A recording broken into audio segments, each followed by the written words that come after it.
You, John Fitzgerald Kennedy, do solemnly swear.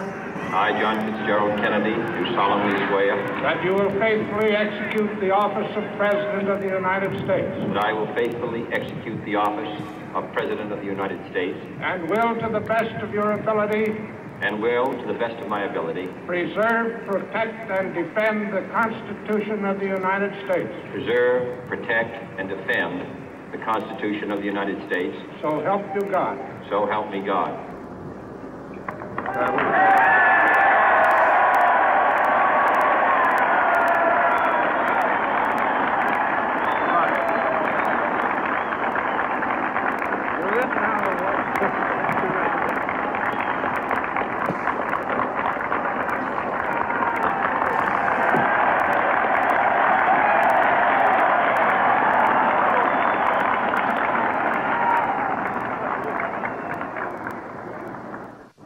Vice President Johnson, Mr. Speaker, Mr. Chief Justice, President Eisenhower, Vice President Nixon, President Truman, Reverend clergy, fellow citizens.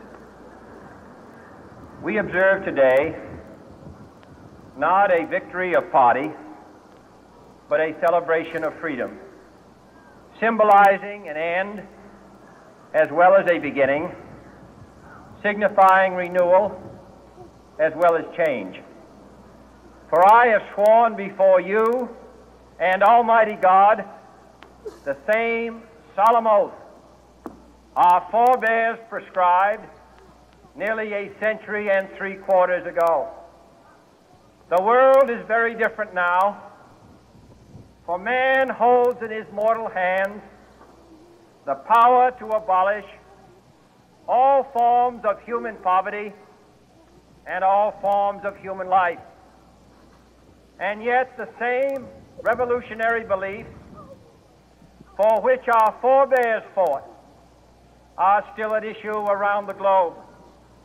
The belief that the rights of man come not from the generosity of the state, but from the hand of God. We dare not forget today that we are the heirs of that first revolution. Let the word go forth from this time and place to friend and foe alike that the torch has been passed to a new generation of Americans born in this century, tempered by war, disciplined by a hard and bitter peace, proud of our ancient heritage, and unwilling to witness or permit the slow undoing of those human rights to which this nation has always been committed and to which we are committed today at home and around the world.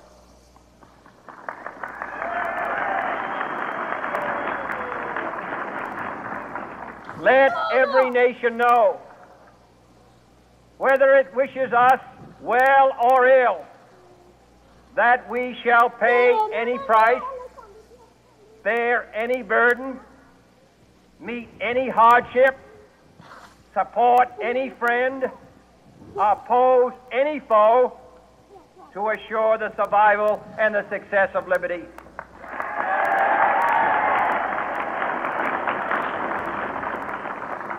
This much we pledge and more. To those old allies whose cultural and spiritual origins we share, we pledge the loyalty of faithful friends. United, there is little we cannot do in a host of cooperative ventures. Divided, there is little we can do, for we dare not meet a powerful challenge at odds and split asunder. To those new states whom we welcome to the ranks of the free, we pledge our word that one form of colonial control shall not have passed away, merely to be replaced by a far more iron tyranny. We shall not always expect to find them supporting our view, but we shall always hope to find them strongly supporting their own freedom, and to remember that in the past, those who foolishly sought power by riding the back of the tiger ended up inside.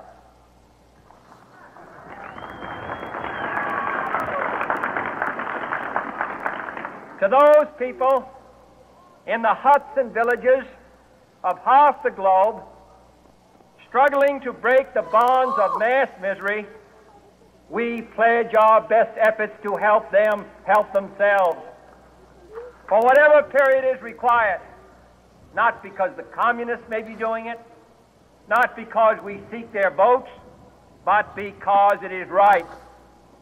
If a free society cannot help the many who are poor, it cannot save the few who are rich.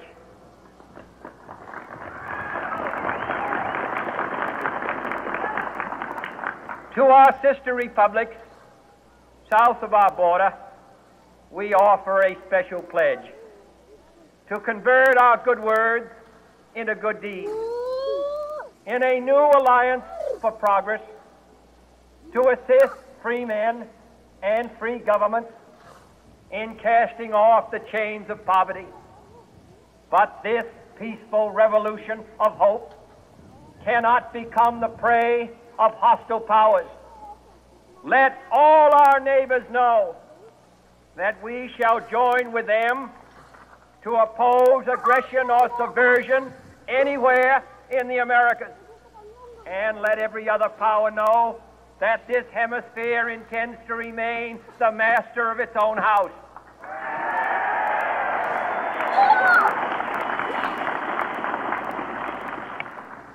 To that World Assembly of Sovereign States, the United Nations, our last best hope, in an age where the instruments of war have far outpaced the instruments of peace, we renew our pledge of support to prevent it from becoming merely a forum for invective, to strengthen its shield of the new and the weak, and to enlarge the area in which its writ may run. Finally, to those nations who would make themselves our adversary, we offer not a pledge, but a request that both sides begin anew the quest for peace. Before the dark powers of destruction, unleashed by science, engulf all humanity in planned or accidental self-destruction, we dare not tempt them with weakness, for only when our arms are sufficient beyond doubt can we be certain beyond doubt that they will never be employed. But neither can two great and powerful groups of nations take comfort from our present course, both sides overburdened by the cost of modern weapons, both rightly alarmed by the steady spread of the deadly atom, yet both racing to alter that uncertain balance of terror that stays the hand of mankind's final war. So let us begin anew, remembering on both sides that civility is not a sign of weakness, and sincerity is always subject to proof. Let us never negotiate out of fear, but let us never fear to negotiate.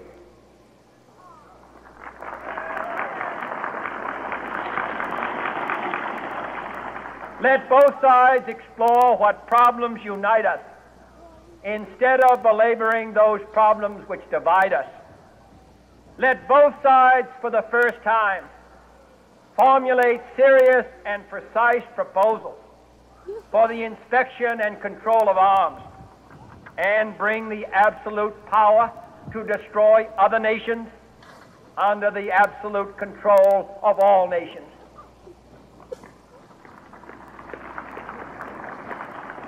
Let both sides seek to invoke the wonders of science instead of its terrors.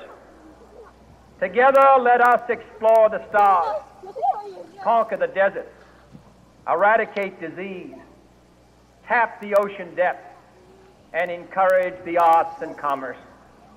Let both sides unite to heed in all corners of the earth the command of Isaiah to undo the heavy burden and let the oppressed